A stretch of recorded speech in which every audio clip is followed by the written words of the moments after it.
Going over this game, I have to ask myself, is Hikaru Nakamura playing the best chess in the world right now? The strategy he uses in this game against Fabiano Caruana in the 10th round of the FIDE Grand Swiss is an absolutely astonishing plan that even computers don't pick up on for a little while. The depth of his conception is truly astonishing. Going over this game, there's no way that you, as I believe I have, no way we're not going to become better chess players. Truly an amazing game. Hikaru has white, Caruana has black. Let us jump right in. Hikaru begins with e4. Caruana plays e5, knight f3, and knight to f6. The Petrov defense is played by Caruana. This is the type of opening where black wants to sort of equalize first and then maybe hope to outplay the opponent later. And Hikaru doesn't play the main move, which is knight takes pawn on e5, but instead plays knight to c3, inviting the four knights opening. Black can play bishop to b4 here to stay in different waters, but Caruana goes ahead and obliges. He plays knight to c6, and here we have a four knights system. Now, bishop to b5 is a common line here, the Spanish four knights, but instead Hikaru plays the Scotch four knights with d4, ed4, knight d4, and bishop to b4. This is all well-known theory. Obviously, the bishop pins the knight at c3, so the e4 pawn is under threat. Hikaru takes on c6, bc6, and bishop to d3 to defend this pawn on e4. These are all well-known moves. d5 from black. White takes on d5. Black castles. And while white can be greedy and go ahead and take the pawn at c6, after bishop g4, black gets a really strong attack, f3 to block the bishop's threat against the queen, rook to e8 check, and black has a huge plus score from this position. So Hikaru just goes ahead and castles, as most of the higher rated players do, and pawn takes. Now, this position has been played thousands and thousands of times. And it has been seen traditionally as sort of a drawish line from white's perspective. Basically, one of those openings where white might nibble for a small advantage and maybe outplay their opponent in the endgame. Well, Hikaru breathes some really new life into this line. Truly amazing. First, he plays h3, a common idea, keeping a bishop out of the g4 square. Now, the main move for black here is c6, trying to create something of a strong point at d5. But here Caruana plays the bishop to e6. This is a little more aggressive idea, trying to stabilize this pawn and then play c7, c5, and play more aggressively with those central pawns. Queen to f3. One of white's traditional ideas here is to play the bishop to g5, capture twice on f6, and double these pawns. The problem is black actually can often allow that and still be okay. This structure, black can defend doubled pawns quite often on f6. Caruana continues with c5, and that's why I didn't play c6 earlier, so you could play c7, c5 in one go. Hikaru plays rook to d1, placing the rook opposite the queen, creating some potential threats down that d file. And here Caruana takes on c3. Computers prefer queen to e7, just stepping out of that pressure from the rook and keeping the bishop pair, or not giving up the bishop pair right away. But instead, bishop takes c3 is played by Caruana. He does give up the bishop pair, but in exchange, he does create a number of pawn weaknesses on Hikaru's queen side. Now, queen to a5 is played. He's attacking the c3 pawn, but that pawn is not actually in danger at the moment. For example, if we give black the move, queen takes c3, then bishop h7 check, and Hikaru would be able to take the queen. So the pressure on c3 is actually long-term. Here Hikaru plays bishop to g5, and as we mentioned, this pawn is not hanging because of bishop h7 check. And here, knight to e4 is played by Caruana. Bishop takes knight, pawn takes. Now, here, if Hikaru goes ahead and takes that pawn at e4, then queen takes c3, and you probably would have a fairly drawish position that would end in equality. But instead, he plays the move queen to g3. And this is the beginning of a grand plan that really is powerful. Basically, his idea is to play the pawn to a4, the rook to d6, and it freezes black's position in place so he can move his pieces right into an attacking position. And it's very hard to see. The first thing, obviously, he's threatening a move like bishop f6 with threat of mate on g7 or bishop h6. So Caruana just moves his king out of the way. Now a4 is played by Nakamura. Now this a4 move doesn't seem to make a lot of sense at first glance. It's I mean, it does gain some space, but otherwise it doesn't seem like much of a move. But his idea is to play rook to d6. And what that does is it completely freezes this queen. And we'll see why in a second. And the best move here for black, although it's very, if you don't know the plan that white is up to, you really don't know what to do, I don't think. And I don't think Caruana really understood what Hikaru was up to. But a move like queen to a6, with the idea of maybe coming to c4 and staying in contact with this bishop at e6, which becomes an important issue later in the game. But instead he plays rook f to e8. And this allows Hikaru to carry out his incredible plan. Rook to d6. Now, computers see this as about equal. Maybe white has a slight edge, but Hikaru, and he said this after the game, felt that Caruana was in big trouble here, and it looks like that's probably the case. You'll notice that black's queen is severely limited. Where can it go? There's really only one square it can go to without being captured, and that's to c7, but that would be a blunder, because then rook takes e6, unveiling pressure via the queen on g3, and after queen takes g3, rook to e8 check, an intermezzo, and after rook takes c8, pawn takes queen, and Hikaru would just be up a whole bishop. Caruana would probably resign in that position. So the queen is frozen at a5, and what that does is it allows Hikaru to shift his pieces into attacking positions without that queen getting in the way. h6 is played.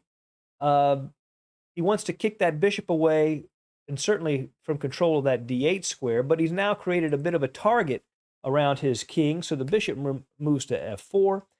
The rook goes to e7. Here, rook a to d8 might have been the best move, but there are reasons why I think Caruana avoided it, particularly, one is rook to c6, which is a tough threat to deal with. The bishop is threatening to come to c7 and attack the rook and the queen, and it would force black to make some awkward moves. But another idea here is bishop to e5, obviously threatening mate on g7, and one potential line is, say, f6, then rook to b1, ignoring the threat to the bishop, and after pawn takes bishop, rook to b7, with the threat of mate on g7.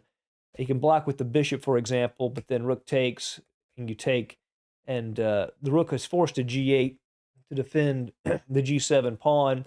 And you can see white is very much in control and black has passive pieces here. So instead, Caruana plays the move rook to e7, but that does not relieve his trouble. Nakamura plays queen to e3, but computers show an unbelievable idea here, extremely powerful. Rook to e1, with a very serious threat. The threat is bishop takes h6, and after gh6, queen to e5 check, king g8, and now rook to e3. And the rook is coming into g3, and there's not much black can do. Queen f6, rook to e8, and rook to g6, a ridiculously strong idea. Rook takes h6, rook to h8. Mate is the threat. Obviously, that's computer stuff, but I wanted to show it to you because it's really dynamic and amazing. But Hikaru plays queen to e3, obviously trying to set up this sacrifice on h6. If black plays rook to d8 here, he might be able to survive, but instead he plays rook to c8. And that allows bishop takes h6. Obviously, if rook to d8 after bishop h6, he would just take the rook. So rook to c8, bishop takes h6. And here, if pawn takes, then queen to h6 check, king g8, queen g5 check, attacking the king and the rook, which forces the king to f8 to defend the rook. But then queen to f6, now he's threatening mate on h8. So that rook has to move back to give the king a square to run to at e7. But then rook takes e6. And then rook takes rook, of course, is forced after queen h8, king e7, queen takes c8, and white is up two healthy pawns. He continues the attack and has the much safer king. Hikaru is winning in this position. So instead of that, Caruana plays f6, helps keep some control over the g5 square. Queen takes e4, attacking the e6 bishop twice. If pawn takes bishop here, then just rook takes e6. And with an attack on f6 and the rook at c8, the rook could go to f8, but again, white is completely winning. So instead, Caruana plays queen to c3, attacking the rook at a1 and perhaps allowing the queen to defend the king side a little more easily. The rook goes to d1, doubling on the d file. Rook c to e8, adding a defender to the bishop at e6. But now rook to d8 with basically threats against black's back rank. The queen, as you see controls the h7 square. For example, if rook to d8, rook captures d8 check. Bishop g8, obviously you just take the rook in that case. So to prevent all that, bishop to g8 is played. That helps keep some control over h7, and now obviously black is also attacking the queen, and there's no longer a pin on this back rank against the rook. So here, queen to g6 was actually a very strong idea from the computers. If rook d8, rook takes d8, queen to a1 check, king h2, queen to e5 check, and after g3, black is in huge trouble after queen to e6, just bishop to e3. And we see white just has a total bind on the position with the threats of queen to h5 mate, for example. But instead he plays the queen to h4, setting up potential discoveries. If the bishop moves, the black king is checked. Queen c2 from Caruana. Yes, it's grabbing a pawn, and that's nice, but more important is that he can now interpose his queen on h7 if there's a discovery along the h-file. So Hikaru plays rook to d3, rook 1 to d3, blocking that queen's access to the h7 square. It can't get at it now. The rook blocks it out. So instead he plays the bishop to h7. If he takes the bishop here, queen takes h6, rook at h7, queen f6 check, rook g7, and then rook to g3, threatening mate on g7. After say rook to e1 check, king h2, queen to h7, then just rook to d7, and everything is converging on g7, and white wins. So instead, bishop h7 blocks the h-file and also adds some pressure to the rook on d3. Rook 3 moves to d7. And here, Caruana comes up with a really strong move that Hikaru later admitted that he did not see, and it's the move g5, kicking the queen away from the h-file altogether. If he were to play queen to h5, then queen to c1 check, and white, the tables would be turned. If king to h2, then queen to f4 check, g3, queen f2, and then white would be the one getting mated there. And if instead rook to d1 to block the check, then rook to e1 check. And after take, queen to e5, g3, rook takes d8, and Caruana would win that way. So you still have to be very careful. So he can't stay on the h-file. So the queen moves back to g3, queen to b1 check, king h2, and here the best choice for black, as it turns out, was rook takes d8, rook takes d8 check, and then bishop to g8. That was better than the game. Still bad for black, but better than the game. Instead, he plays the move queen to f5, attacking the rook at d7 twice, but it turns out that's an error. First, rook takes e7 is played. Obviously, he cannot take the rook this way because there's a pin on the back rank, so he has to take the rook at d8. But now queen to c7, threatening rook takes h7, or also queen takes rook with a quick mate. So in order to deal with that, Caruana has to play queen to f4 check. Now that gets queens off the board. Queen takes, pawn takes, and it looks like maybe he's relieved some of the pressure, but it doesn't matter. Bishop g7 check, king g8, and bishop takes f6. And Hikaru is dominating in this endgame. He's up one pawn. The bigger problem for black is his king is terribly positioned, and white has a rook on the 7th and also a very healthy and passed h-pawn.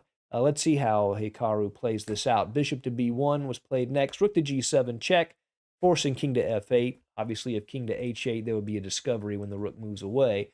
But bishop takes rook, king takes rook. So Hikaru knowingly goes into an opposite-colored bishop's endgame, confident that he can still win despite those positions drawing chances. Bishop g5 hits the pawn, forcing it forward, and now g4. He doesn't take the pawn and cripple his pawns. He plays g4, and now he works on these healthy pawns. He wants to play king g3, hitting the pawn at f3. Caruana advances his c-pawn, king to g3, attacking f3. Now bishop to e4 to defend, but then bishop to d2. The bishop can go to c3, and the problem is these g and h pawns are just too healthy, and they will advance. And in this position, Caruana resigned. We can look at a few more likely moves. After the king moves, say bishop to c3, gets the key diagonal, a6, and then just advances those pawns. And he can basically, you advance the pawns on light squares and then control the dark squares with the bishop. That's sort of the idea here, bishop d2. And the pawns slowly move up the board, and white wins the game. This idea of a4, rook d6, and totally binding black in a Scotch 4 knights is really a revolutionary plan. I hope you learned as much from it as I did. See you again soon at Chess Talk. Goodbye.